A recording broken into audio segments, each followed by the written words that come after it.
All right. The Googles say we're live. We're live, guys. The Google's lie. No, we're live. We're totally No, live. Google's lie. Go look at the live thing. There's a little yellow thing that says we're live.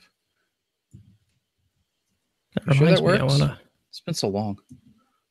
I know it has. It's been forever. Hang on, let me cause some kind of weird echo by going to our YouTube link while we're broadcasting. Okay, there we go. Should we tell the masses that we're live? We should. Hey everybody, we're live. If they'd bother to subscribe, they'd know we were live already, and we wouldn't have to tell them, right? I agree. That's actually a good point. I have not received an email from YouTube yet that we are live. That's terrible. I wonder if I don't subscribe. Pretty sure I do, though.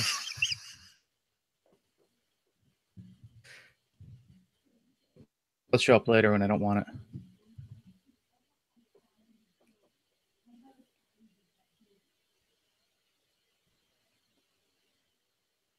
I'm going to go ahead and tweet that we're live. Then we're going to get this show on the road. You got it, guys? I don't know who you're talking to, unless somebody's in the thing. Because the viewers we don't have at the moment. It's funny. You clicked go live and you started breaking up. Oh, that's awesome. Isn't that great? That's just what we need. I can't figure out if it's me or you. So whatever. It must be you. It's got to be you. All right, I'm going to go ahead and play this intro thing because I haven't played it in so long. It's awesome. I'm going to mute. Oh, good.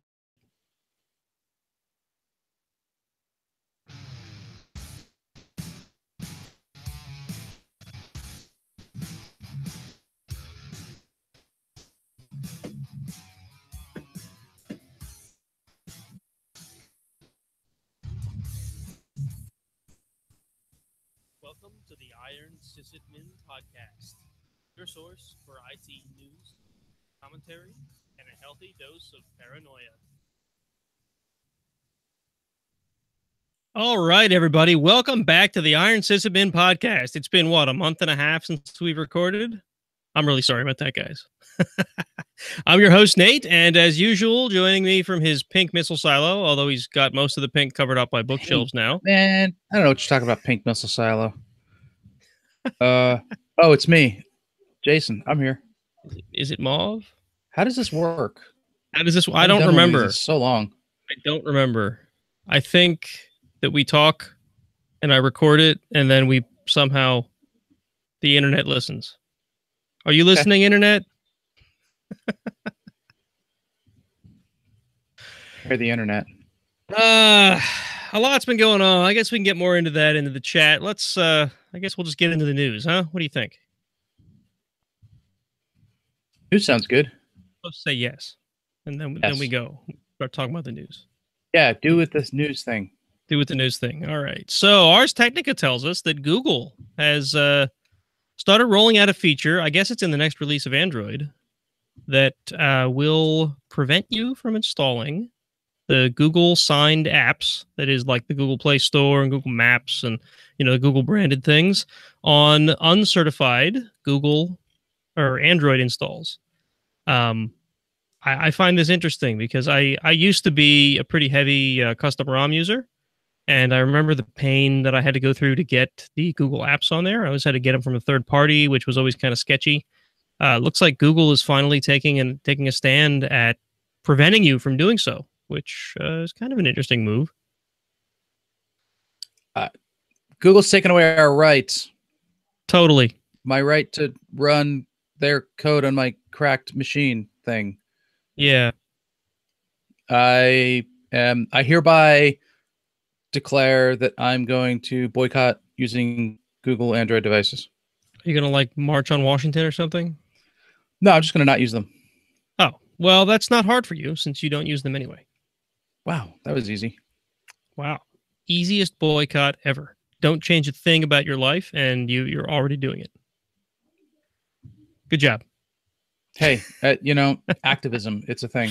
Yeah, right. So, I mean, I can kind of understand where Google's coming from here. They want their applications to work properly because it's their application. So they want to be able to control the platform, at least to the extent that they can, to make sure the applications work. So I guess that's the angle they're coming from. It's not just a we want you to buy our devices sort of thing. So yeah, I don't know. I'm kind of torn. So after how many years they finally want Android to work? Yeah, right. So I mean, they've always frowned upon installing the Google apps on non-Google branded or non-Google certified builds of Android. That's always been kind of a problem, but I guess now they're finally taking a proactive approach at preventing you from doing it, not just making it less easy. Yeah, it sounds more like they're throwing down the gauntlet. All right, you guys can't run this. And then somebody's going to come along and go, yes, I can. Yeah, well, I mean, they actually left a provision in here to allow custom ROMs to be able to run the Google apps, which is weird. Like you basically have to register the phone to your Google account, and then it's certified in some way. Like I don't really get the angle there. They want to track you. Well, I mean, tracking. Running the Google apps on your Android device sort of enables the tracking anyway. So why would they make you go through a second step to do that? Doesn't make sense. Well, they want to be really, really sure, you know. Oh, okay. Maybe that's it.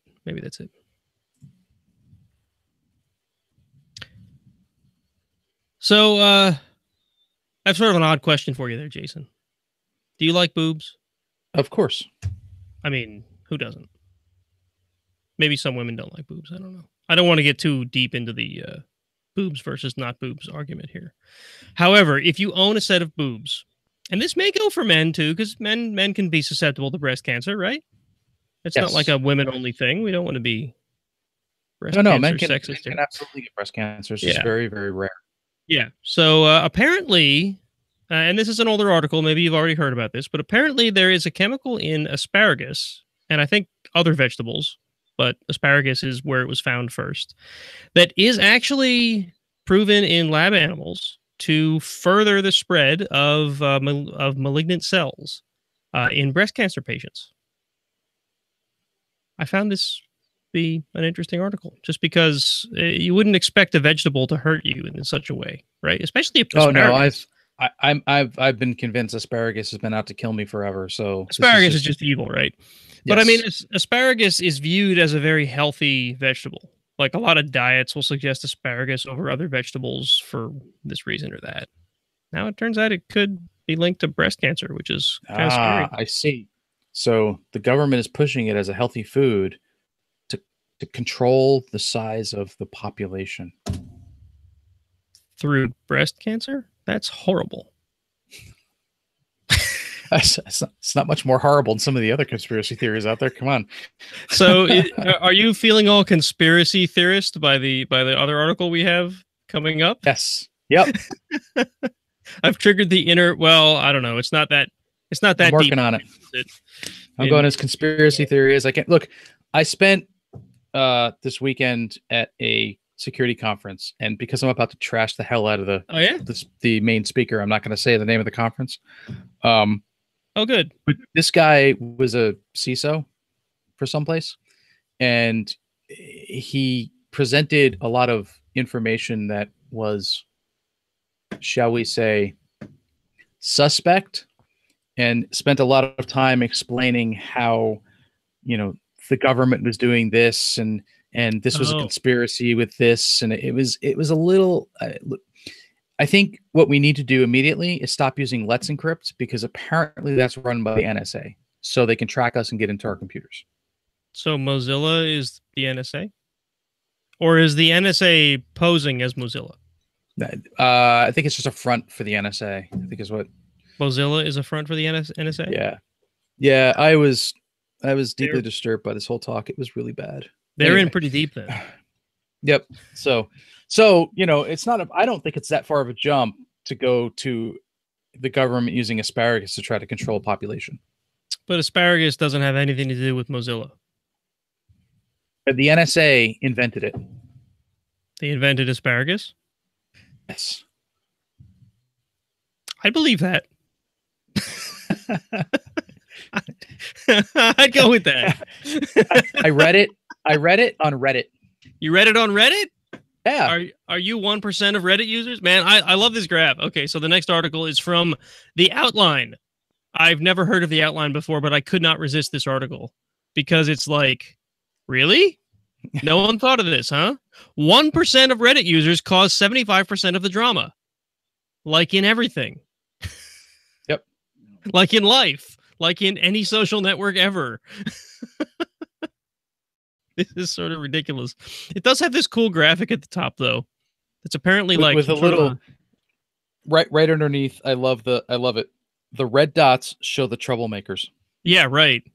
So it's like you have to go look at the article, folks. It'll be in the show notes. It's like this graph full of dots, and the dots, I suppose, represent activity from users, and there's circles surrounding various topics like U.S. cities, popular memes, movies, right? And the largest circle is gaming. And then there's like a second tier of things that are roughly the same size. Pornography is among those. And then there's red dots that show all of like the troublemakers, right? So here, let's take a guess. Where do you think all the troublemakers exist? In the circle called controversial topics. Really? Damn. Who would have thought? They're in memes too. So in memes, couple issues here. /memes. So first of all, there's none in pornography though, hardly any. Self-published research, and I can't get. Oh wait, it's actually loading now. I couldn't get to the PDF before. The other problem, and the reason I'm loading the PDF is because the wonderful graph up above is neat. So it's a bunch of dots, mostly blue with some red dots in there, and then there's some circle and other ellipsis type objects that and with labels on them, but there's no like, is there an x-axis, a y-axis? Like, what do these dots represent? How do you know those circles are gaming? How do you know they're not like something else? Yeah, I am sort of curious. I don't understand the. And like, what are all of the dots that are outside of the circles? Are they just like general banter? Like, what are they? I don't know. It is a very confusing graphic. Very rapidly looking through this paper, the picture is there with no explanation. I just like the cool animation that when you hover over their links, the underline goes all wavy. It's awesome. Communities are embedded using user community information as described in section 6. Let's see, section 6. Isn't that like some secret government thing in some movie? There's a huge equation in here, so clearly this is true. Oh, well, there's an equation. I mean, if there's an equation that nobody can understand, obviously the research is valid. That's how this works, right? Yeah. Listen, I work in higher ed. This is how it works. So, yeah. I don't know what this is supposed to be, but it's funny. So, yeah, all the troublemakers appear to be in popular memes, psychology advice, and controversial topics. There's a little bit in gaming. Imagine that. There's a couple in pornography. There's actually appear to be more in pornography than there are in gaming, which is, okay. Yeah, I don't know what sort of troublemakers you'll find in pornography. It's kind of trouble to begin with, I think. Yeah, and then there's a bunch of red dots that are outside of that in this huge area that doesn't have a circle around it. So we don't know what that is. We don't know what those people are talking about. Maybe that section depicts Facebook. Random posters? I don't know. Yeah, Facebook. Oh, okay. Lost Facebook folks that are found their way to Reddit. And they're like, do I post pictures of my meals here? Speaking of Failbook. Oh, yes. Right. Did you hear that Facebook had a data breach? Yeah, well, I mean, I was looking for an article specifically about the quote-unquote data breach. It's more like they sold the data to a marketing firm, which is, what they do. I don't know that it was actually a breach. Was it a breach? Well, the articles that I've read have said technically the companies got the data through the APIs that they were given to use, Right. which I'll buy. So it could be And more like a breach of whatever contract they have with Google or right, with so Facebook that says how they're supposed to use this data.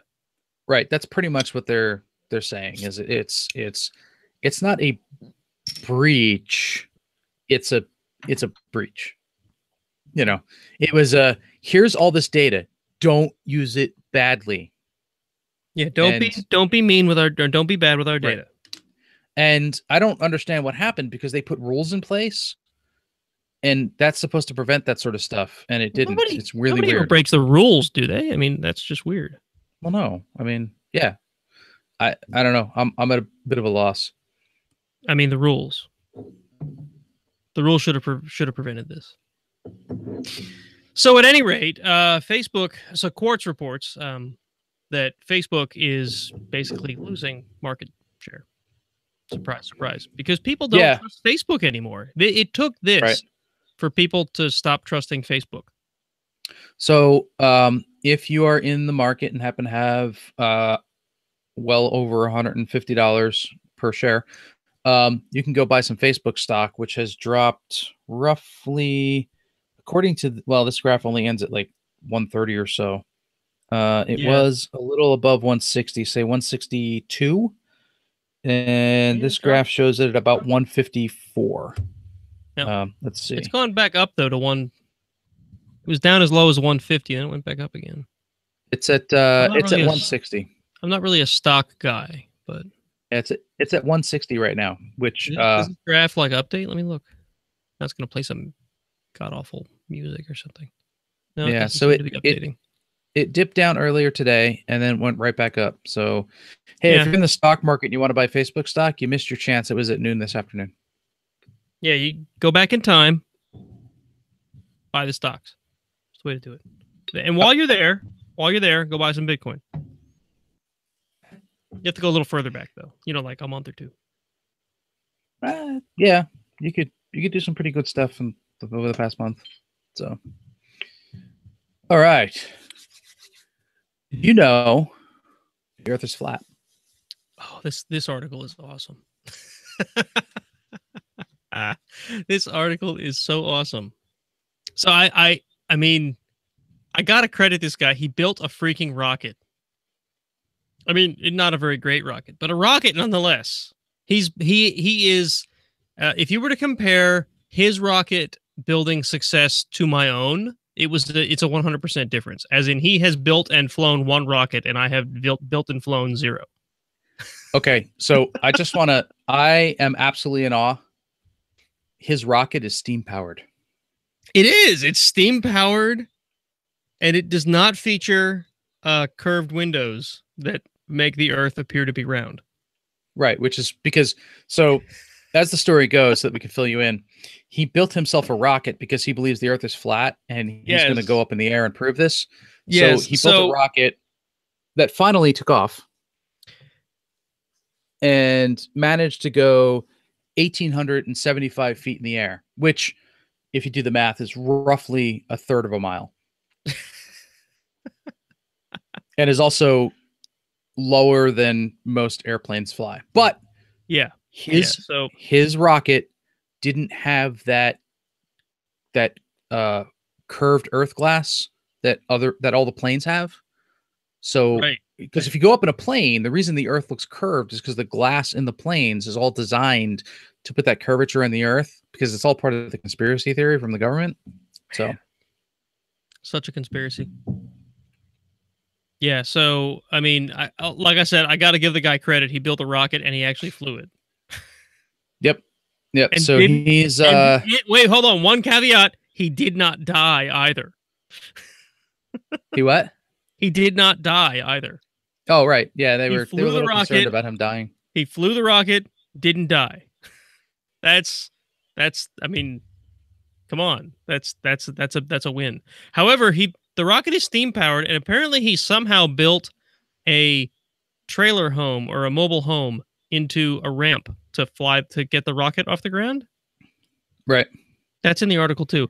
The one thing that's not in the article is how in any way this helped him prove that the Earth is indeed flat. Yeah. I don't think it actually has It yet. barely mentions it. It mentions that he says, "Yes, I believe the Earth is flat."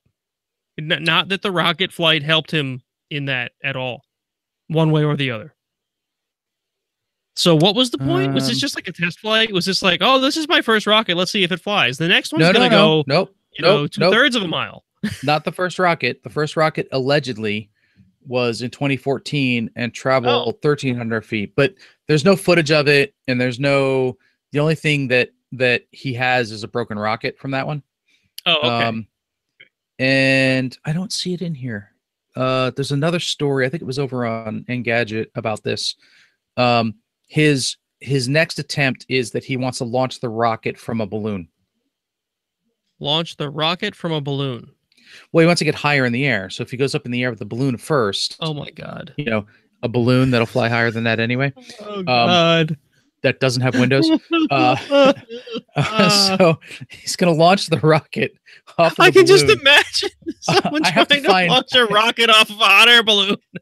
I have to find it now because I swear it says he wants to get to 63 miles or something like that. You have to find that. I will put it in the show notes.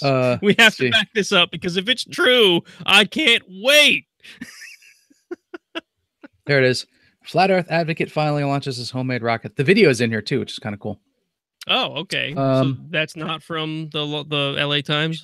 Right. Hughes hopes to fly much, much higher the next time around. His aim is to build a rocket that will launch from a balloon and take him to an altitude of 68 miles, roughly where space begins. If all goes according to plan, that would take place in August. So he's going to go from 1/3 of a mile to 60 this week to 68 miles in August. Several months from now. Wow. I can't wait to see this. Yeah, yep. I cannot wait. Not to spoil the entire thing, but the best part of the launch video is the fact that there's a bunch of kids in the front of the rocket, really close, I think, throwing rocks at each other, and they completely miss the launch. Oh, wait, what? They all turn like the rocket goes, and they turn around like, oh my god, what happened? Well, it does say in the LA Times article that there was no countdown or anything. It was just like they're charging up the rocket with steam and yada yada yada, and then it's just like boom, it goes. Yep. Awesome. I do not understand the flat Earth movement. I really don't. There's one, and I don't know all the math and the physics and everything, but they were talking about how if the Earth truly is flat, according to the way the flat earthers say it is, his rocket could not have actually ever taken off. Really? It would have just gone. It would have started going up and went immediately sideways and just crashed into the ground. Oh. Right. Okay. I guess I can understand that. So very abstract. I don't know. Yeah. I mean, there's a Twitter account. It's like the Flat Earth Society or something, and every now and then I'll go look at it just to see what they're up to. And I still to this day cannot tell if it's just one big troll. Because some of the stuff they come up with, I'm like, how in the world do you believe this? How can you believe that? Look, there's big walls of ice all around the disc-shaped Earth. Right, and it's like they show pictures of this disc-shaped Earth, and there's like water running off the side. I'm like, but how does the water renew if it runs off into space? Because there's that one too. Yeah, I've seen that. Then the gravity, there is no such thing as gravity. It's because the flat Earth is falling up at a rate of 9.8 meters per second squared, and that's what gravity actually is. We're on the bottom of the flat Earth frisbee, I guess, because it's falling. Yeah, I guess if it's falling through space, are we eventually going to run into like someone's countertop? You know, like if you dropped a saucer onto your countertop and it shatters into pieces. It's going to happen during the show tonight. We're going to be like, we were wrong. we're gonna hit the turtle. We're going to hit the turtle.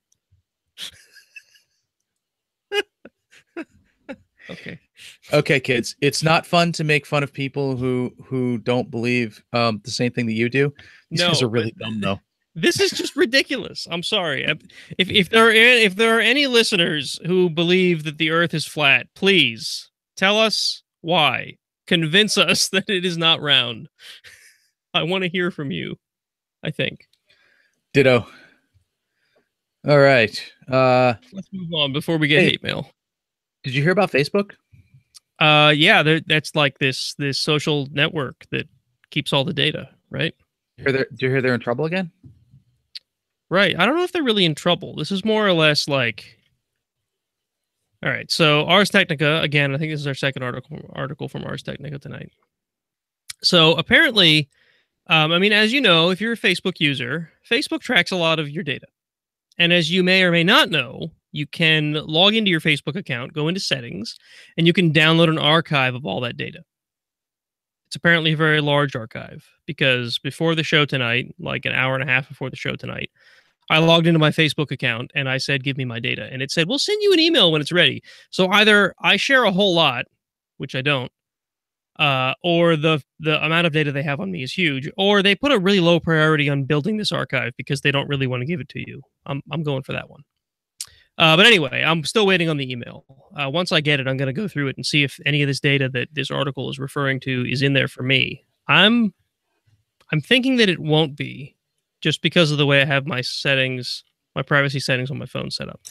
However, I was gonna try to log in and get mine, but I don't know how to log in. Have a Facebook account? Nope. Yeah. Well, I mean, you could ask Mark Zuckerberg for yours because I'm sure he has it.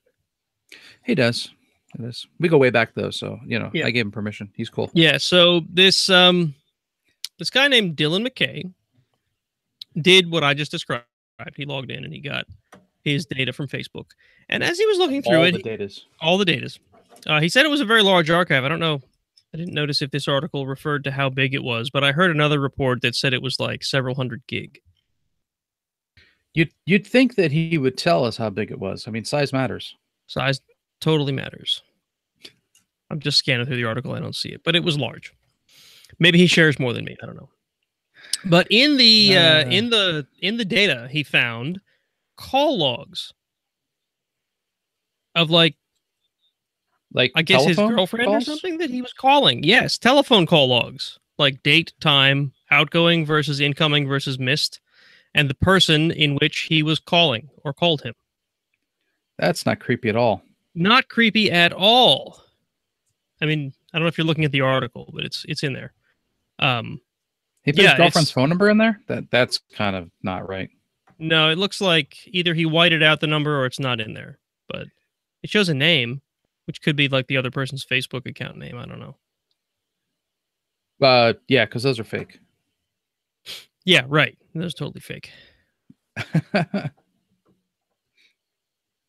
Oh, okay. He says, downloaded my Facebook data as a zip file. Somehow it has my entire call history with my partner's mom. Wow. Yeah. Mom or partner knows you call her mom that often? Yeah, I'm curious about the interaction there. 446 minutes? Dude. Like I don't know.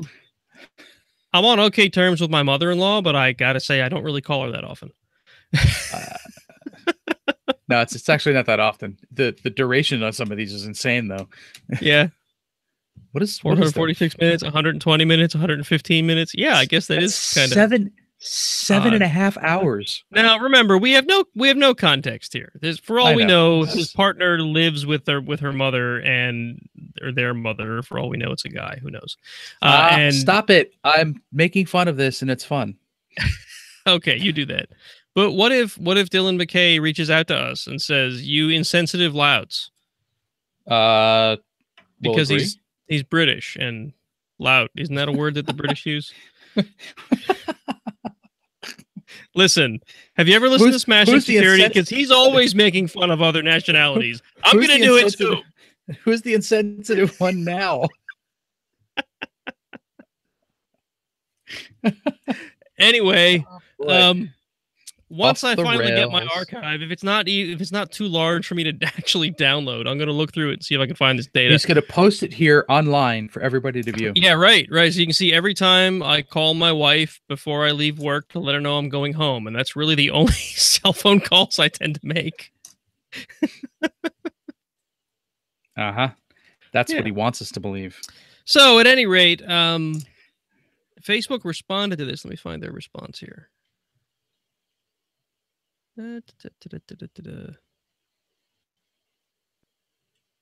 Facebook has responded to this and other reports regarding the collection of call and SMS data with a blog post that denies Facebook collects call data surreptitiously. So probably what that means... Well, no, what that means is when you installed the Facebook Messenger and you said, yes, you can access my call data, that was you telling us we were allowed to take your call data and log it. Right. We didn't do it. You gave us permission to do it after we gave you that thinly veiled message about what we could possibly get. Yeah, right. So I mean, and what I was referring to there is actually the like on Android. I assume it's the same on iPhone. I don't know. When you install an app, it'll ask you for permissions to access things like SMS and call data, right? And you can selectively deny or accept those things. Right. So, like personally, I don't run any of Facebook's full-blown apps on my phone anymore because I thought they were bloated and nasty. But when I installed any of their applications, I always denied them access to things like location and call and SMS data. So that's why I'm really curious to find out if they have any of that data on me, which is one of the reasons I went to go get the archive. They have the data from when you forgot to disable that one time that you installed it. Yeah. And you're all like, maybe we'll see. But I mean, the way Android has always done it, as long as I can remember, is it will ask you the first time you open the app whether I've installed it before or not. Right. So if I removed Facebook today and reinstalled it, well, I just said I don't have it on my phone. If I removed an app today and reinstalled it, it would re-ask me all those questions about whether I wanted to have access to these things. So you're right. There could have been a point in time where I said, yes, you can have access to this, but then it should only have the data from the couple months or whatever that the app whatever happened to be on your phone at that point in time when it sucked all the data down and sent it all to Facebook. And then it correlated all that data with everybody else's data, and it made more data. It had data babies. Data orgy. Data upon data upon data. So anyway, Facebook is evil, folks. You shouldn't trust them. There's actually apparently a movement of lots of people deleting their Facebook accounts now. Like this is what it took. Yeah. Look who Facebook got into office as president. Yeah, I mean, I still don't. Well, whatever. I'm not going to get into that. But I still don't really get the Russian meddling Facebook fake news crap. If you're that gullible, I'm sorry.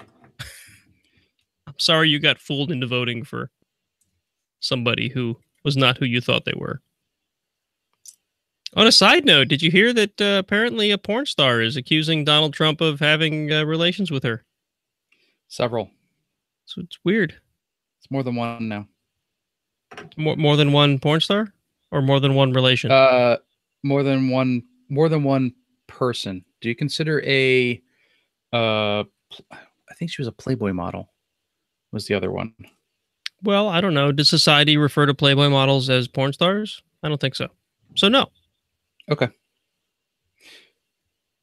So my thought, perhaps? I don't know. My thought pattern goes like this. One, if it's true, go Donnie. Two, if it's true, what the hell is wrong with her? Yeah, that's really my first thought. I didn't really see the problem with and this is inflammatory. I've changed a little bit with some of the details, but I didn't see a whole ton of issues with the whole Bill Clinton thing. Yeah. Let me caveat that with assuming that it was consensual, like it had been said it was. Yeah, originally. right. right? Then go ahead, whatever. I mean, if that's what it takes for you to run the country, then so be it. So this, like, whatever. It's not. I don't really care. Um, the hush money thing is a little stupid, and I guess actually Yeah. violates, if it's true, actually violates law. But at the end of the day, like, whatever, move on. There's so many other things that he does wrong.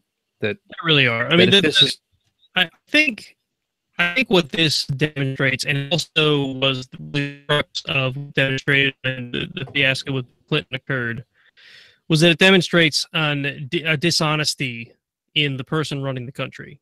Now, they're politicians. yeah, I was gonna say, isn't that part of the Honesty definition of a doesn't really politician? run. Honestly doesn't really run with politicians, in my opinion. So, I mean, are you surprised? I don't know. So anyway, this wasn't one of our news articles. I just, whatever. Somehow talking about Facebook leaking all of our data got us on the track of talking about porn stars sleeping with Donald Trump. How did we get there? I don't know. I blame Anyway, alcohol. I think the news is over. Wait, play with the thing. Play the thing. The music thing.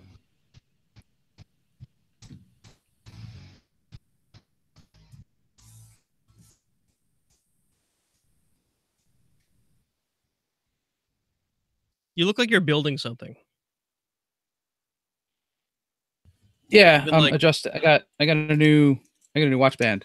oh, It's made out of wood. you are now the second person I know that has a watch band made of wood. I didn't know this was a thing. I got tired of the rubber plasticky one that came with my watch. Yeah. So the problem is that it's slightly too, well, first it was way too large.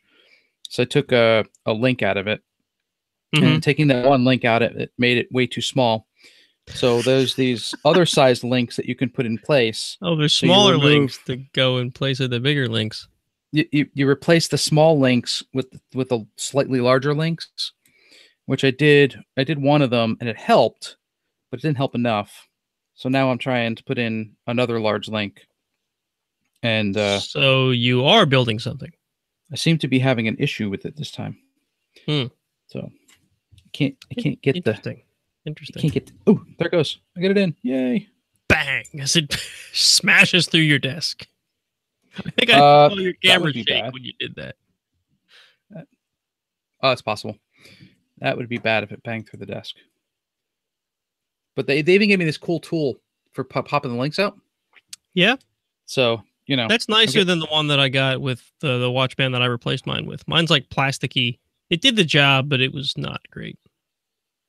Look, I'm getting my money's worth out of this. I've used it to pop. I mean, I could take all the links out, I guess, but just for fun, just take out every single one of them because you have a tool for it. I could. I'm not going to because I'll never get the thing back together.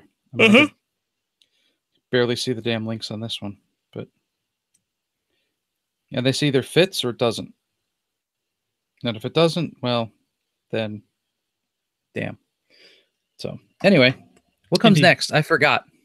Next is where we talk. Well, no, we have announcements, I think. That's what's in the show notes. I hereby announce that there's announcements. I renewed our domain. That's really the only announcement that I have. Oh, good. So ironsysadmin.com will live at least another 11 months or so because I renewed it sometime in February and we haven't had a show since then. Watch. Awesome. So we're committed, guys. Iron Sysadmin will have to live at least another year. 11 months. Okay. While Frizz plays with his watch band. I'm game. Another year? Yeah. I mean, I'm enjoying it. I'm enjoying this. We haven't had feedback in a while, folks. If you want to send us feedback, we appreciate it. That reminds me. I don't think iTunes alerts us when there's feedback. Maybe I should go check.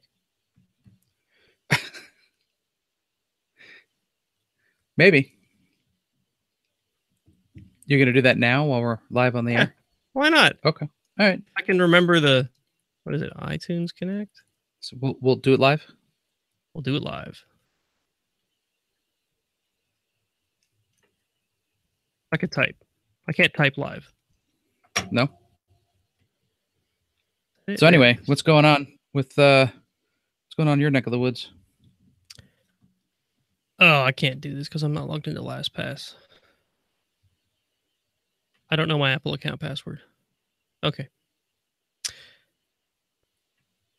Anyway, what's going on in my neck of the woods? So a lot has occurred. Some of it is personal stuff that I'm not going to talk about on the air. Some of it is just busy, frustrating stuff.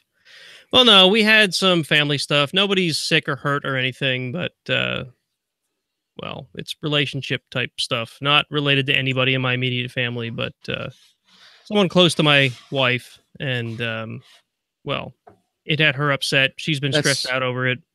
That's way more than enough info. Yeah, exactly. She's been stressed out over it, so I had to skip one show because of that. The thing we're going to talk about in the main topic has had me really busy lately, so I think we had to skip a show over that. And I think you and Dustin were both busy the other show we missed. I'm going to get blamed. It's been kind of a crazy. I don't remember where I was. I was all over the place. You were in like England or I don't know, somewhere. You were. No, that was last year. Okay, you were traveling. I don't know where it was. I was. Let's see. The beginning of the year, I was in Puerto Rico, and then more recently, I was in North Carolina. You said you were on a plane. Oh, I think I was coming back from North Carolina. So wait. So let me get this straight. In the past month and a half, you were on a plane, and you aren't even certain which place you were. Look, I don't remember what I did today. Obviously, your lifestyle has you traveling more than mine does. No, I mean I don't travel that often, but I've been like so busy. Well, no, actually I do travel a lot. It's usually in a car and not in a plane, but well, I mean traveling to your day job is one thing. I know there's a bit of travel involved in you going into the office, but traveling to Puerto Rico is kind of a different thing. It's a little more involved. So, yeah, things have been a little busy. Busy. So if anybody's watching us on YouTube, you might see that I have our Iron Sysadmin t-shirt on. I don't have one of those. I know. Well, you should go order one. They're on Teespring. I see. I gotta go buy my own. Okay. I can order you one at cost. That's fine.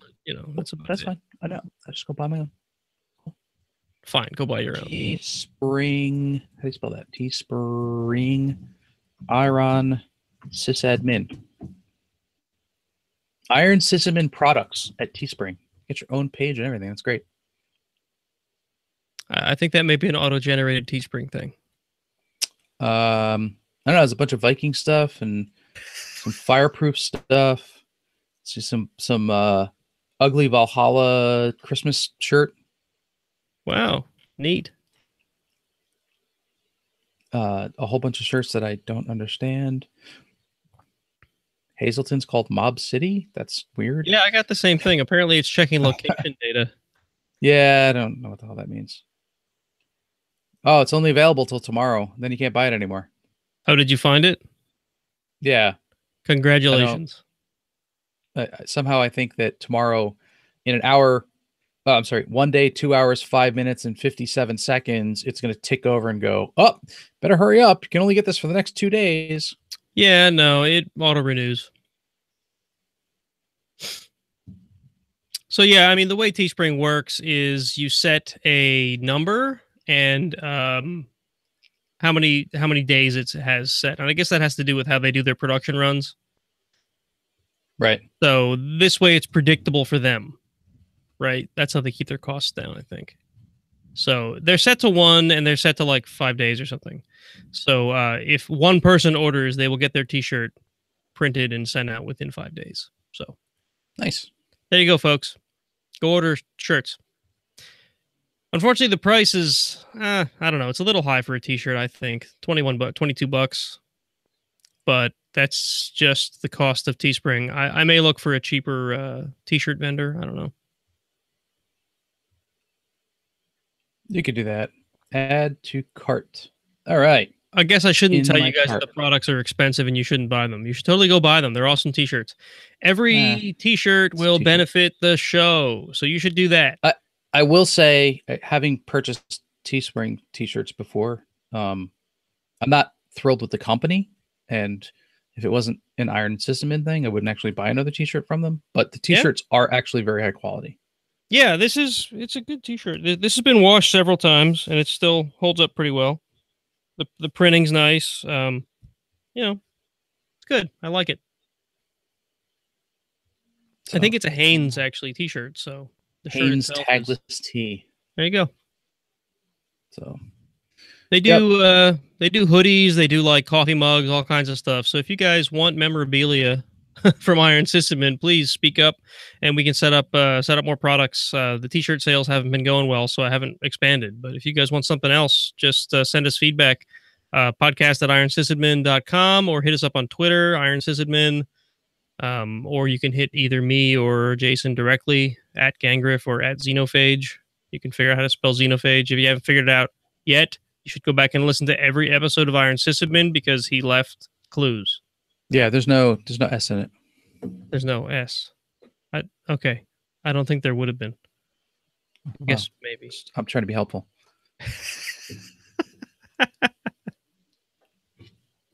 Okay. Leaving clues everywhere.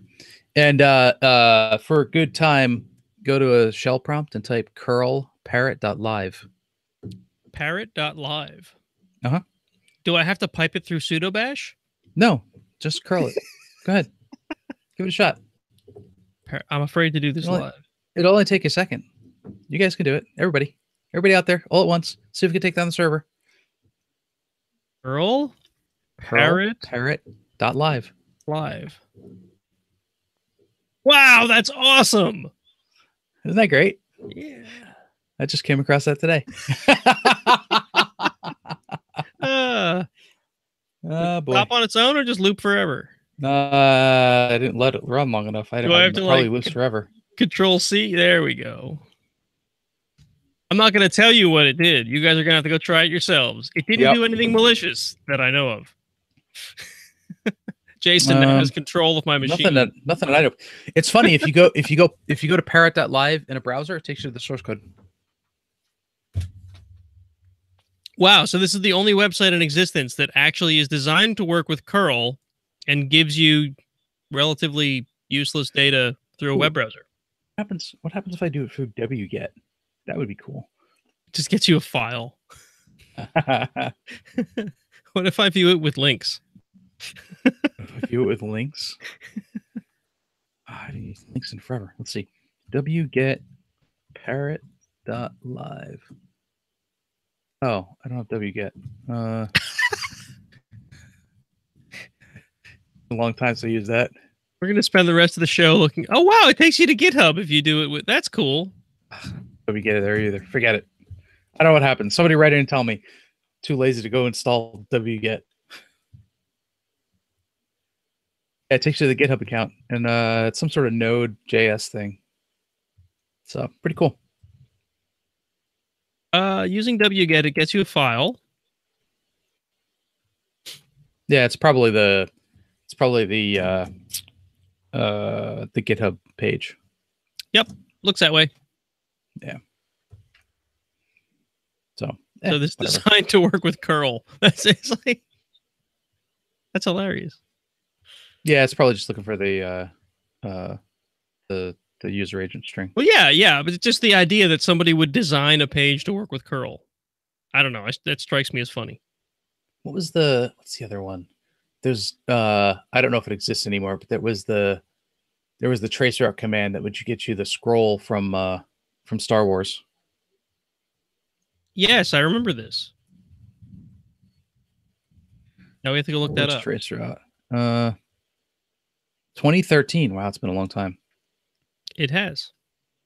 You traceroute to an IP address. See if it still works. That's normally where you would traceroute to. Sometimes by name.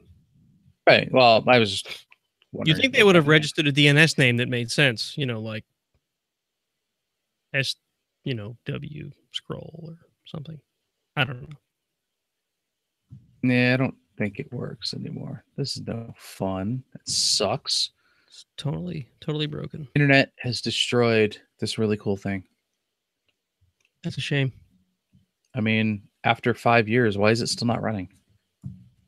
Really? I mean, it's the internet. It should be forever. Isn't that what they say? What goes on the internet stays on the internet, usually forever. Not this. I mean, come on. Not this. So. This is totally not on the internet forever. I want my money back. Me too. Me too. Okay. I don't know who I would seek a refund from, but I'm going to figure that out. I still haven't gotten my archive from Facebook. Damn it. All right, I think we've exhausted the chat section here. What do you think? I'm exhausted. You got, like nothing else awesome going on? It's been a month and a half. I don't know. Probably doing a bunch of stuff I can't talk about. Are you sure you don't work for the NSA? I think every show you've uttered that phrase. I got stuff going on I can't talk about. I'm stuck behind a bunch of NDAs for a whole bunch of different stuff. So I can't talk about what's really cool. I mean, you'd totally be like, it'd blow your mind if you knew what it was. Well, the thing I've been up to, I'm going to talk about in the main topic. So you're the one admitting it. Yeah, well, I figure someone can learn from my mistakes, so we'll get into that. I went on an Easter egg hunt in my Jeep yesterday. Actually, I led an Easter egg hunt in my Jeep yesterday. It was fun. I see you looking confused. I'm trying to determine whether or not I should go down the whole route of offend all the religious people. So I'm going to go ahead and not do that. That's not a nice thing to do. Wonder why you're trying to chase bunny rabbits in your Jeep. No. So I, as sort of a side job, I work for this this small business called Off-Road Consulting. They're basically like paid trail guides and off-road training and stuff like that. And last year, as a client of Off-Road Consulting, I went on this Easter egg guided ride they do. And it was fun. Basically, they have like 3 Easter egg hunts in one of the off-road parks in the area here. And they guide you around the park, and there's 3 egg hunts and whatever. Well, since then, I've started working for them.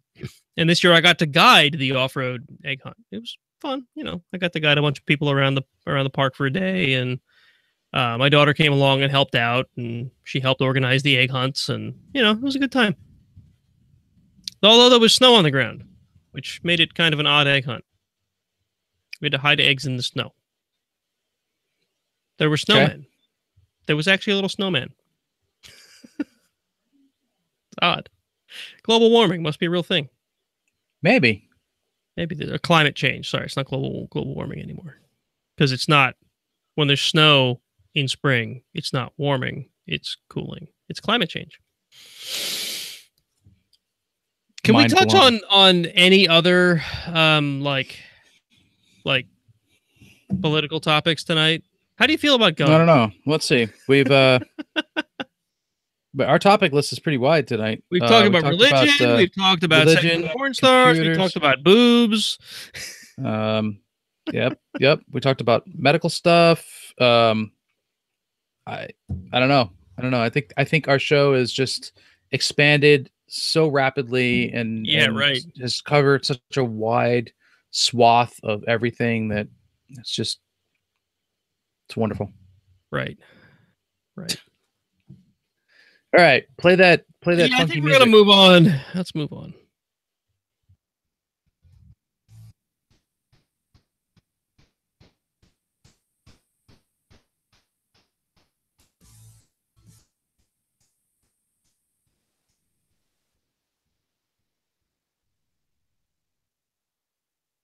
So tonight we're going to talk a bit about a mistake that I made that hopefully will help teach you guys not to be like Nate. You noob. Yeah, right. Noob. So we've covered lots of topics in the past surrounding things like backups and disaster recovery and disaster preparedness and all of that. And well, I've had an incident which highlights all of those things and highlights the fact that you should be testing these things because, well, I got bitten. So let's see.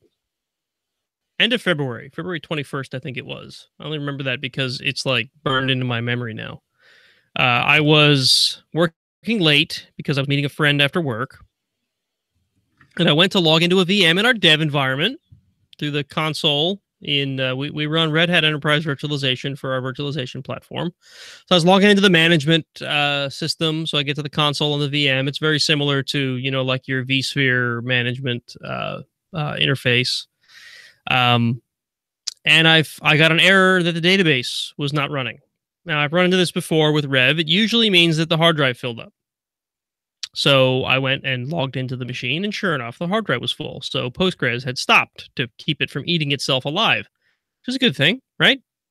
Like I said, I've run into this before. So the management system itself is also a VM. So the way you would fix this would be, of course, add another virtual disk to the machine and expand the file system. This is a RHEL VM, so all you do is make a new logical or expand the logical volume into a new physical volume, and off you go, right? So I started doing that, and since this is like just a libvirt KVM hypervisor that runs this particular machine, the way you create an additional disk is either using a tool like QEMU image or using DD. DD is a very unforgiving tool. We're talking the disk dump, I think is what DD stands for. Disk dumper, data dumper, whatever. So disk dumper, I think. Disk dumper, yeah. So normally what you would do is you would craft a DD command that would use the input of dev0 and the output of the disk file you want to create, and you'd give it a block size and a count that would equal the size of the disk you want to create. So in my case, I was adding like 100 gig or something. I don't remember what it was. I looked it up. DD apparently stands for Dunkin' Donuts. Okay, I was making some Dunkin' Donuts.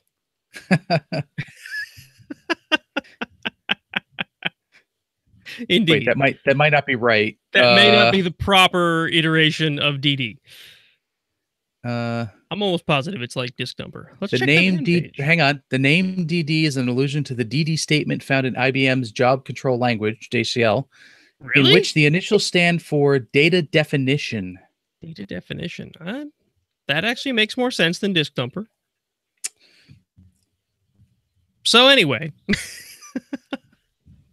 DD is a tool that will write things, that will copy things bit by bit. So in this case, it's taking dev0, it's reading zeros in the count that I've given it and writing them into a file, okay? So in my case, what I did was I crafted the command dd if equals dev0. That means input file is dev0. It's going to read zeros from dev0. As fast as the system can create zeros, it will output them through dd. The output file, I used tab auto-completion. This was my fatal error. So the existing disks that were there were named things like server name dash disk number, right? And the number would be the number of disks that are on the thing, .img. So I did, dd if equals dev0, of equals, server name, and I hit tab to autocomplete the file name. And then it auto-completed disk2.img, right? And then I IR'd back, and I deleted the 2, and I changed it to a 3, or I thought I did. And then I finished the command and hit enter. And after I hit enter was when I realized instantaneously, you ever have that moment where you hit enter and immediately have a panic attack? Yeah, well, that's what happened here. I hit enter and then realized as my eyes scanned back across the command, which I should have done before hitting enter, word to the wise, that when I changed the 2 to a 3, I actually changed the 2 to a 2. Thus, overwriting zeros on one of the disks on my VM. The VM that manages 160 other VMs. Yeah, but you had backups, so it was not a big deal. Exactly. I had backups, right? You restored it in like, what, 10 minutes? Maybe. So, it wouldn't be a good story if I said I had backups and saved the day, now would it? So, the next thing I did was, so I noticed the VM was still running. Well, the very first thing I did was realize my error and immediately started spamming the Control C buttons, which was not quick enough because it had already written a couple hundred meg of zeros.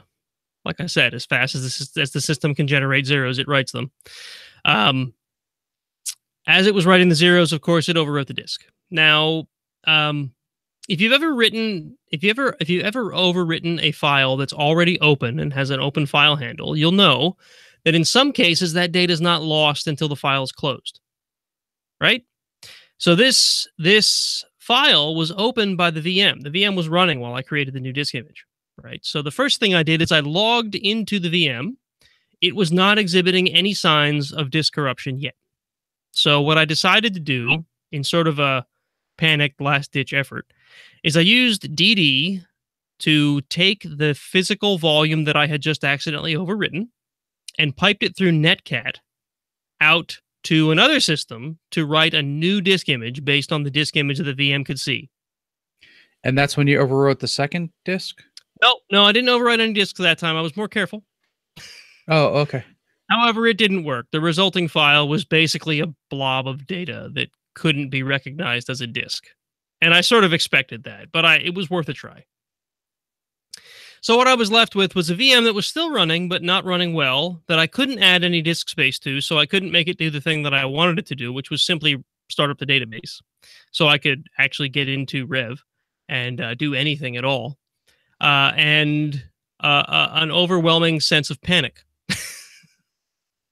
So you're right. The next course of action would obviously be to go to the backups that I was creating and just restore from backups, right? Right? You're supposed to say yes, right? You can unmute first. Well, yeah, I mean, backups. Right. So at this point, I went to the place in which I was storing backups, which is a separate volume inside of the VM where every 4 hours a job would run that would run a script from within Rev that would dump the database and relevant data, and it would back up a bunch of files that were related to the application. So imagine that you have any other web application, you'd be dumping a copy of the database, and you'd be dumping a copy of the code and the configuration that makes your web application run. That's exactly what I was doing. So I went to that directory and I found a bunch of backup files, and I felt better about myself. So I copied a bunch of those backup files off of the VM, and they copied out successfully, which was one of the concerns because, you know, this VM was in a weird state, and I didn't want to, I didn't want to poke it too much and have it fall over. However, I had also asked our other sysadmin who manages our backups to also back up that backup directory in our external backup system, right? So I should have been covered, right? I mean, you got to have a belt and suspenders, correct? However, since I was able to copy the files out, I didn't even ask him for the data because I figured I was covered. So at that point, I packed up my laptop and I went home, figuring I'm going to go through the data when I get home. There's still no emergency because the VM isn't down yet, and all the workloads that the thing manages are still running. I get home and I unpack one of the backup files and realize everything is there except the database dump. Just let that sink in for a moment. I was running a script which was intended to back up the database. However, at one point, Red Hat, for whatever reason, changed the name of the script which backs up the database. It may have been outlined in the notes, you know, for the upgrade, but I didn't see it. And apparently every time that this thing has been running its backup for the past maybe 2 years or so, since I did that upgrade that changed the name, I did look back and it was like 2 revisions ago, it actually wasn't backing up the database. And it was generating a freaking error that I should have seen.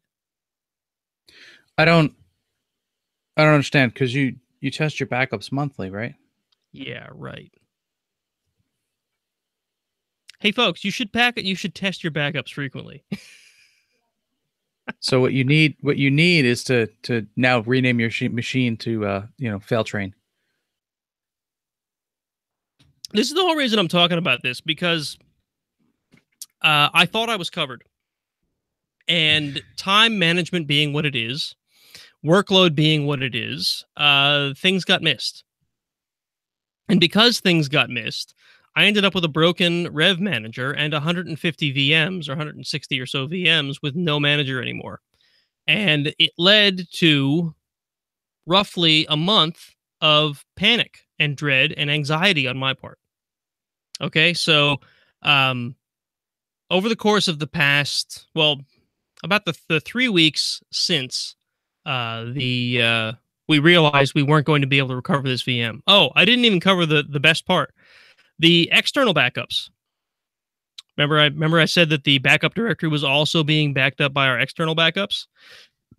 I thought there may be a chance that, just maybe, there was an old enough backup, because I didn't know at this point when the things had started failing, that there was an old enough backup in our external backup system that maybe I could get a very old version of the database back and at least have something out of it. It turns out they were failing too. Not so much failing, but they weren't backing up the right thing. So, yes, you could call this a comedy of errors. I believe that fits the definition. It does. So, at the end of the day, or I should say the end of the next 3 weeks, what we ended up having to do was work with Red Hat to find an alternate solution to basically recover VM by VM, the data off of these machines. So the one benefit of Red Hat Enterprise Virtualization, which I don't know how VMware does it, and I don't know how Hyper-V does it, or whatever other management system you might have for your VMs. In the case of Red Hat Enterprise Virtualization, all of the hypervisors are just libvirt systems. And when the manager goes away, they don't like panic, they don't explode, they don't fall over, they don't do anything weird. They just keep running whatever their workloads were. The downside is you can't manage them anymore. You can't get a console, you can't like reboot a machine, you can't turn it back on if it goes down. You know, all of the management features are missing. So what we have are a bunch of VMs that are still running things like our mail, our file services, our DNS, much of our web presence, nothing truly important. And we have no way to manage these machines. So, we panicked for about a week trying to figure out what the heck to do to get these things moved. Red Hat had a couple of solutions, which involved like detaching all their storage and connecting it to a different Rev manager, and then they should just work, right? It turned out that wasn't the case. And luckily, we found out before we shut down all the machines, because we wouldn't have had a way to turn them back on again. The solution ended up being that I need to log into each hypervisor, dump the configuration data of all the running VMs, which gets me, where their disks are, how much memory they had, how many CPUs they had, what their MAC address was, all the configuration that makes a VM a VM. And then you could call this, ironically, use DD to copy the data from the old disks to the new disks using a machine that's not related to the cluster at all, that just mounts the data store of the old cluster and our new clusters, because we had a newer Rev manager that was not affected by this, and new clusters that were not affected by this. But basically, like, define a VM on the new place and leave it empty, find out where the disk is, and I DD between, on this intermediary host, the data from one disk to the other, and then turn the VM on the new cluster. So it's like crazy brain surgery style work that I'm doing with the Rev hypervisors. But in the end, knock on wood, thus far, we have not lost a VM. And we're like, I'd say 90% of the way done with all these migrations over the course of the past month. So as you might guess, I've been a little busy. So you know what would have helped her? What's that? What would have helped her? If you ran Docker. If I ran Docker? Yeah, you're probably right. You just spin up the container again, because, Yeah, right, because Docker is all about, like, destroy the thing and turn it on somewhere else. You're right. You're not wrong, anyway. So That at any sucks. rate, that is my story of woe. I thought what we'd finish up with tonight is what could have been done to avoid all of this, and part of that is because I want to make changes, not just in workflows and whatnot, but in policy in the office to help prevent this sort of thing from happening in the future. Because we've never had a failure of this magnitude, but this sort of thing has happened in the past where, one simple mistake has taken a machine down. Usually we found a much quicker way to solve the problem than, months of VM migrations. So the first thing that the first idea I've had is a better change management strategy. So if I hadn't tried to fix this VM at 5:30 in the evening on a Wednesday when I had somewhere else to be and it was just I was trying to get something done. If I had instead got all my ducks in a row, planned a window to get the disk, expanded, even if it was an emergency maintenance that happened within the next 12 hours, having a little more formality surrounding the change may have prevented this problem. One important detail that you've left out. I'm sure everybody out there is wondering. Did you end up meeting up with your friend? I did actually. I did. Priorities. Yeah. Priorities. Well, honestly, so remember I mentioned the point where my laptop was copying that disk? Well, the disc took several hours to copy, so I went and met my friend while the disc was copying. Because again, at that point, I didn't think anything was down, and it wasn't down. So, whatever. I could have sat there and stared at DD for 2 hours, or I could have gone to my friend's place.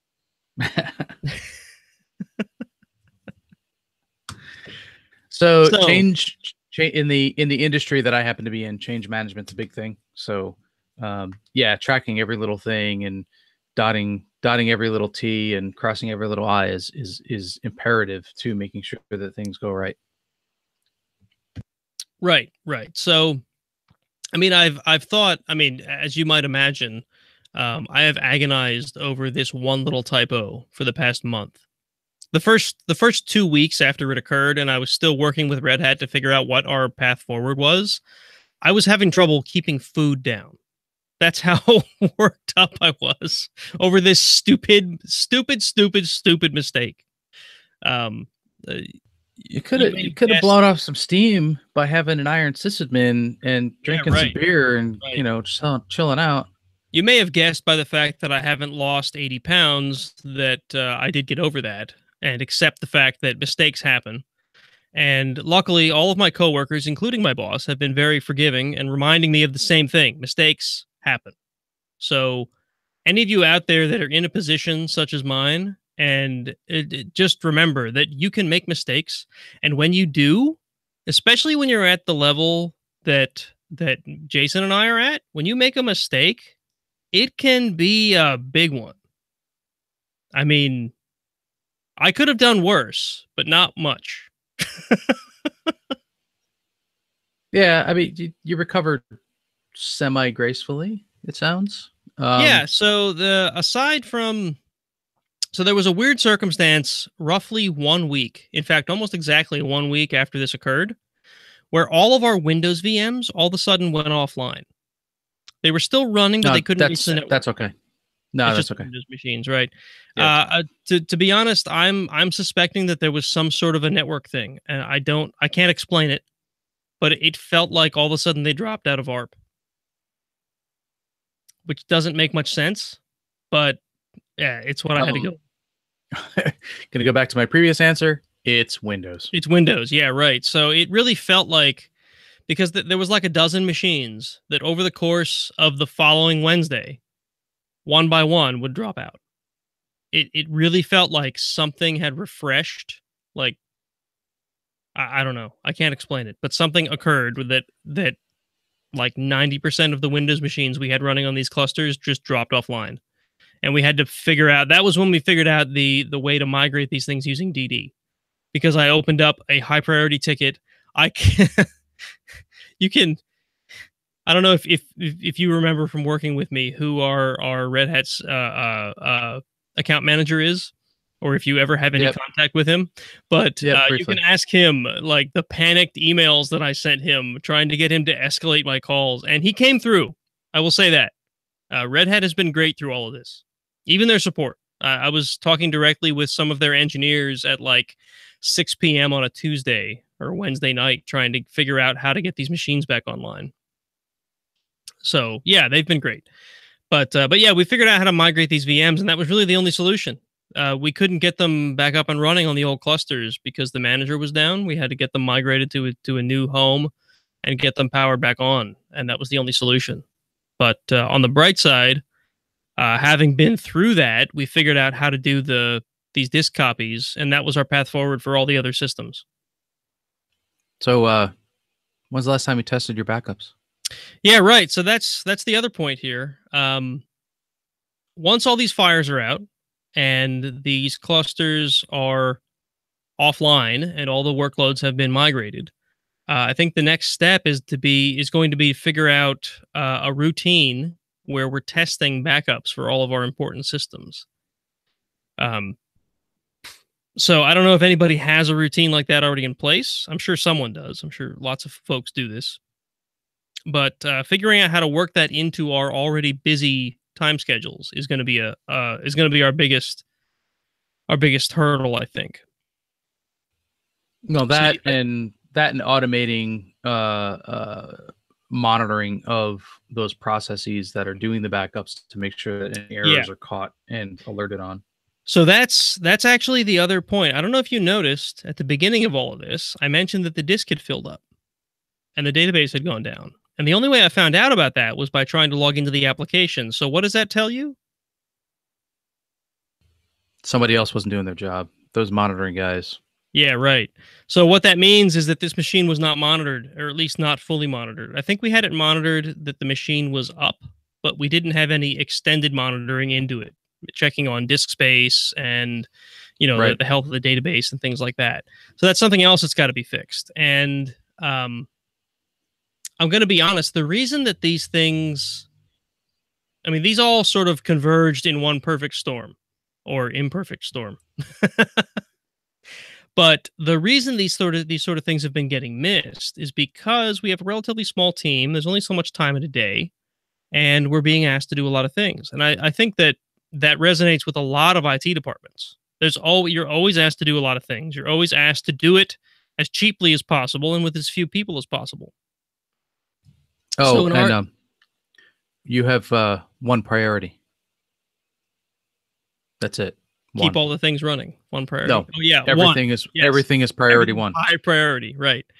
Right. So I'll be completely flat out honest that the reason that this has occurred, the reason that this machine wasn't monitored properly, the reason the backups weren't being verified, the reason that we missed the fact that the backups weren't running properly, and the reason we missed the fact that the external backups weren't working right is because nobody has had the time to revisit this service on a routine basis and just look, see if there's errors in the logs, see if the backups are running properly, test or restore.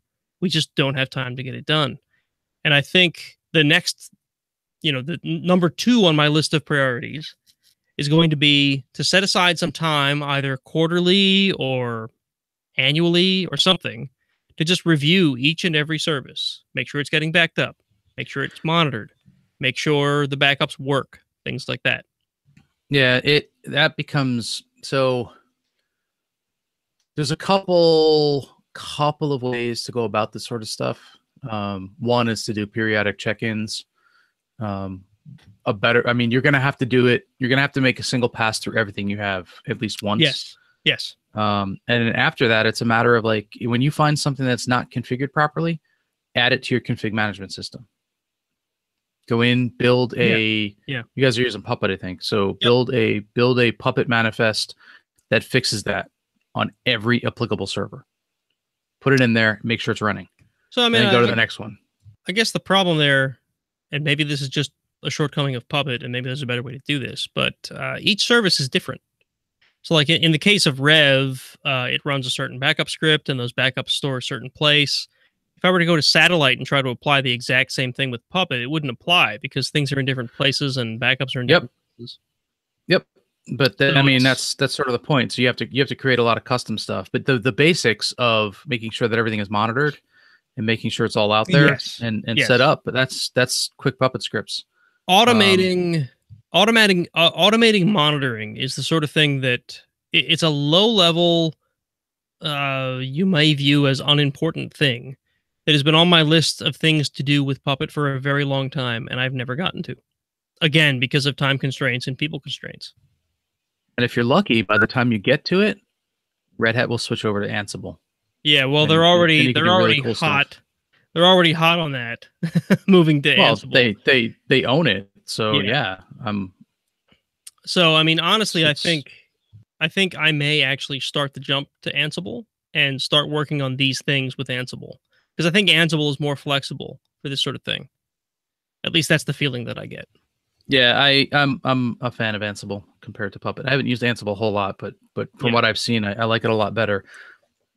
Based on the config language and the fact that it's in Python, you can do some pretty neat stuff. And I just I'm a big fan. Doesn't require an agent, which is really my biggest thing. It seems like so much of a less complicated way of handling Right. things. Now, I mean the negative to not requiring an agent means that you have to figure out a way to get Ansible into those systems to do things. So that Yeah. means that generally speaking, it has to listen on a port. Unless you can Yeah. figure Well, out a different way to do it. But that port is SSH. SSH is yeah. already open on all these machines. Well, So right. But then if you think about it for you, yeah, for VMs and stuff. But when you get into like the Docker world oh and you're right, locking things down, then it becomes a right. little bit different. But there's other ways to handle that. So Yeah, your Docker so containers won't be running an SSH daemon. So right, yeah, right. Ansible. That said, Ansible's still pretty popular for configuring and setting up Docker containers and making sure config is in place and etc. Hmm. So there's ways to do it. Awesome, awesome. So we're already doing this to some extent, but another piece to this puzzle is disaster recovery. In this case, the Rev Manager that I talked about was a single point of failure. I messed up one disk on one VM, and all of a sudden, our entire compute infrastructure is affected by it. So, at the very least, having a cold spare, a cold copy of the Rev Manager would have saved my bacon in this case. One of the backup strategies that I had been made aware of, I'm still not sure whether I like this or not, but was to use, I believe it was, and I think you guys are using LVM, but Mhm. you create an LVM a snapshot, but you clone it. I forget what the exact methodology is, but you basically create a clone of that drive, Mhm. and then you unmount the drive. So you mount it Yeah, long enough to create the could do clone, and that. then unmount it later. Yeah, you could do that. The other Yeah. thing I was considering, and this is, you might even consider it a tremendous waste of space, but it's no worse than running a RAID 1 mirror, right? You could, every time you create a virtual disk in your VM, you could create two and use something like MD Atom to RAID 1 mirror across two virtual disks. If I was in that circumstance, erasing one disk wouldn't have taken me down. I just would have been degraded and I could have replaced that disk. So that could be another way to do this. I don't know what the performance hit may be trying to write to two virtual disks using something like MD Atom and on the host's RAID configuration to protect me against data loss. In this particular case, that wasn't an option because I was the one that overwrote the disk. It wasn't a data corruption problem, it was a user error problem. Right, but So, that's the but that, problem with that's the problem with RAID 1 is a data corruption problem, because if it corrupts on one side, you're going to corrupt on the other. yeah, right. So, but I mean, in this case, if I would have created a single volume using DD and accidentally overwrote one of the two in the mirror, I could have simply rebuilt from the from MD Atom, from the Right. RAID 1. I could have just rebuilt the drive that I nuked. So Yep. that could be an option. There could be a performance hit there. I just don't know. It's just a thought that I had after it occurred. Because I'll be honest, I went through several stages. You know how there's stages of grief? Well, there was like stages of data loss for me here. There was how could I have been this dumb? Then it was how did I actually do this?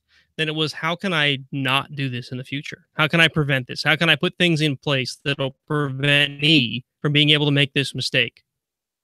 Right? Because I mean, generally, I'm very careful when I do these sort of things, and that's how I've gotten to where I am. I mean, that's how you be a good sysadmin. You're careful, you're thoughtful about what you're doing, and you try not to make mistakes. But everyone does eventually. So that's the state that I'm in now. I did. Yeah, well, you're able to recover from it, unlike, say, oh, I don't know, putting an update statement in a database and forgetting the where clause. Yep.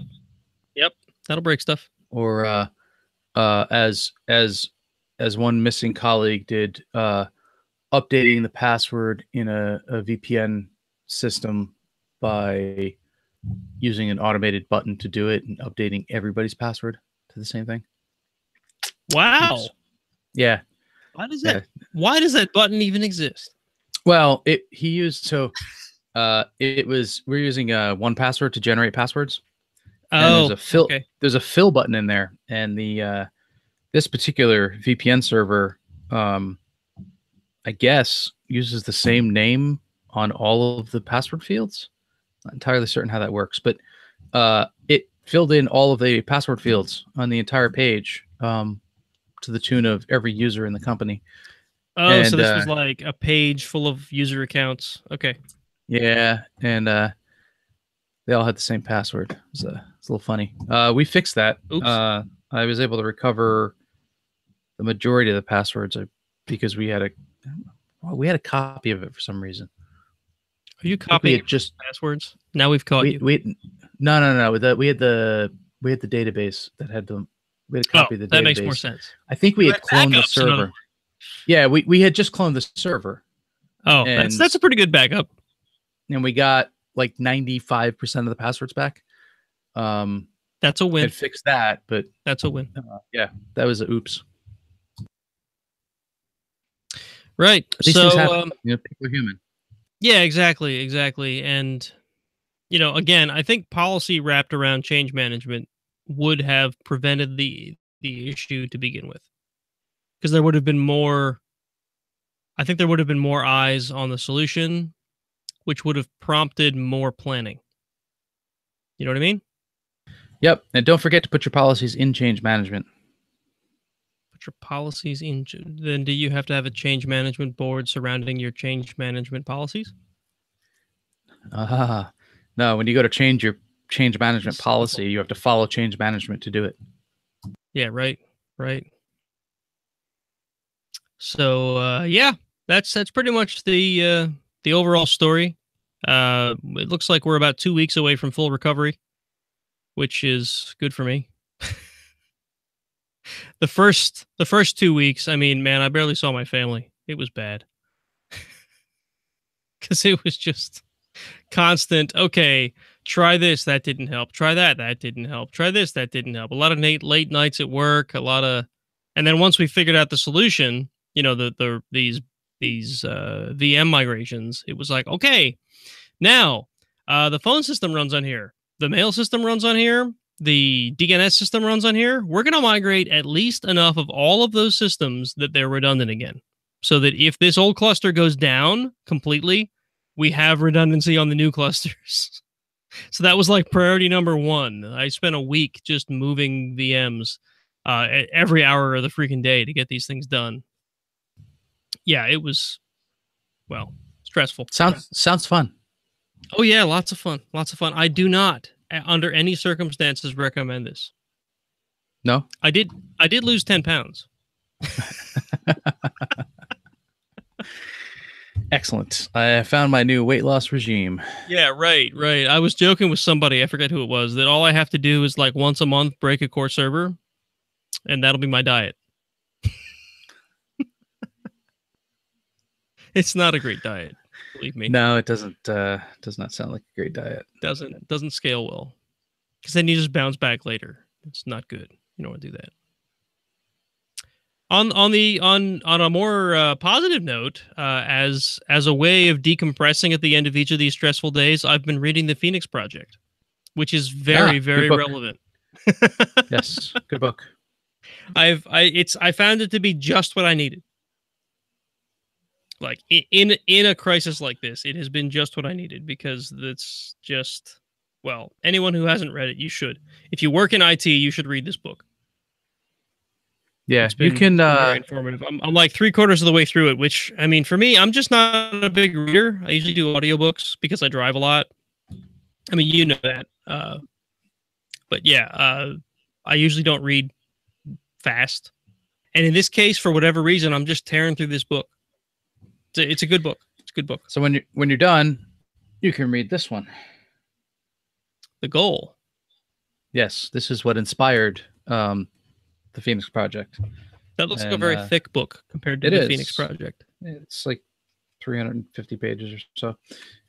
Yeah. I just finished this the other day. Also, very very good book. Yeah. So between the two of them, you can be all agile-y and stuff. Agile-y and stuff. Yeah, I'm like, I said 3/4 of the way. It's more like 2/3 of the way through the Phoenix Project. So I'm just getting to the point where they're getting all DevOpsy. Yeah, Kanban boards and all that good stuff. Yep. So you'll see. You can implement a bunch of that at the college. Trying to think. It's going to be rough. It's not the easiest thing in the world to do, but it could help. It help. Your teams are a little bit small, so you end up doing pretty much everything anyway, but at least it helps. It helps with ranking what gets done first and what gets done last. Yeah. So again, I haven't finished the book yet, so I'm hoping that it'll be a little clearer by the end, but I'm already seeing where it's going. In planning changes and whatnot. And that's sort of what's fueled some of what I just talked about. So like I said, it's been very relevant.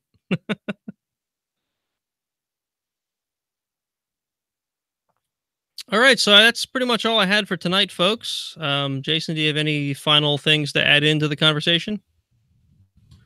Make sure you do your backups and test them, and have your BCPs and your DRs and your policies and procedures and blah blah blah blah blah. I'm just gonna say, be careful and don't break your VM management server. It's not good. Oh, it's just let you know you're living.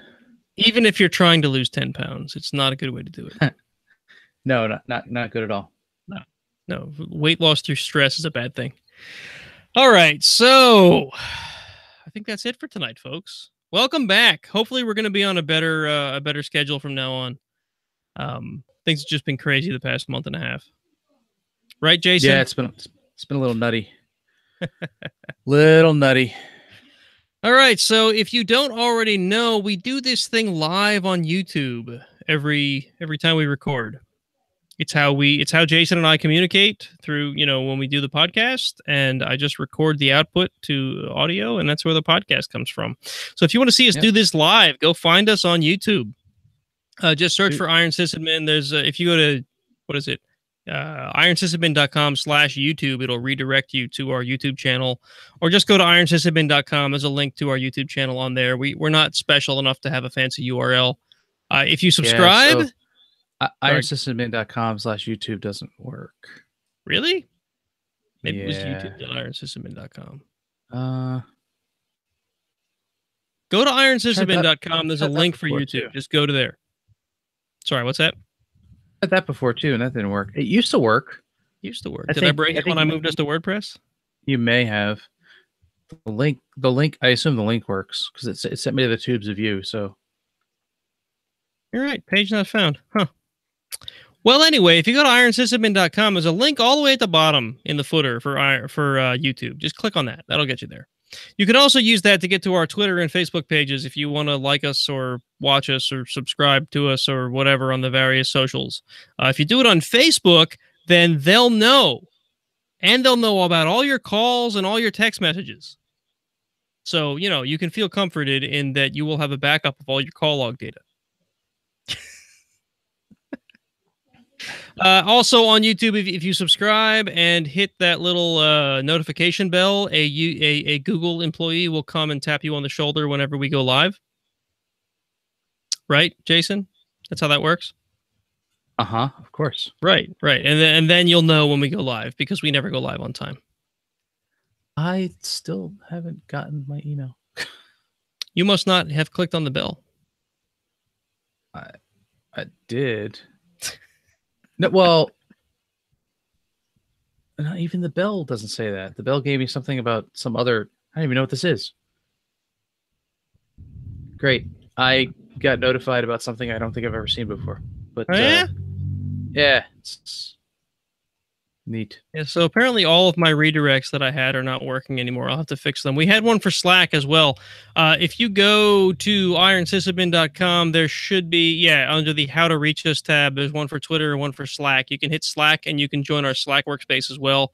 And you can chat with us there real time. It's like awesome. It's almost like IRC from the 90s. Great stuff.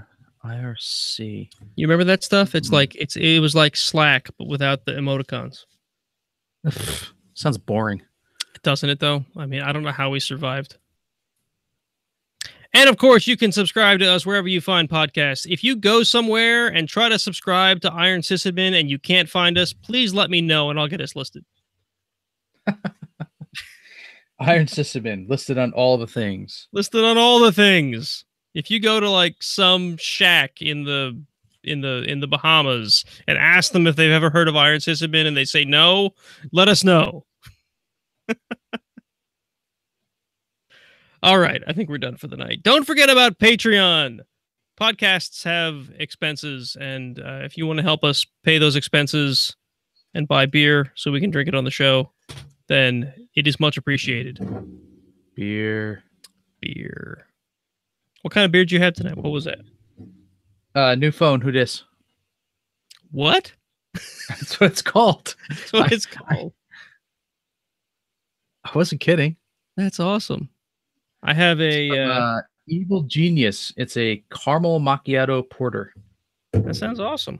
I have a River Horse oatmeal milk stout, which I picked up today on the way home from work. Oatmeal stout. Yeah. Oh, it was pretty good. 6.7%. I don't feel like it was 6.7%. Let me check the ABV on this. I bought it because River Horse reminds me of the Death Clock song Thunder Horse. Wow, 6%. Really? See, so we're both sufficiently alcoholed and we don't even feel it. What's wrong with that? Yeah. I guess we have to podcast on an empty stomach from now on. I guess that idea of going out and setting myself on fire after this podcast is probably, alcohol induced, and I shouldn't do it. Maybe. You shouldn't do that. Sounds painful. I don't know. I haven't tried it yet. Maybe. I recommend that you don't. Letting yourself on fire is a bad thing. No? Okay. All right, I think we're done, folks. So for everyone who joined us on YouTube, which appeared to be no one, thank you for not joining us. For anyone who's listening at home, thank you for listening. We appreciate every listener. It's awesome. Yeah, right. I want to get back to the days where we actually have chats going on during the YouTube live sessions, but I think we need to be more regular for that. Like actually record every 2 weeks like we claim we do. So, like we should be eating more fiber or? No, not that kind of regular. Oh, okay. All right, folks. It's the beer talking. I think we've had enough for tonight. So good night. Have a good one, everybody. Night all.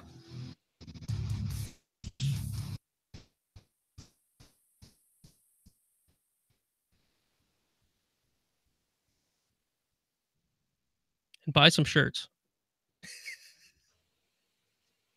Shirts.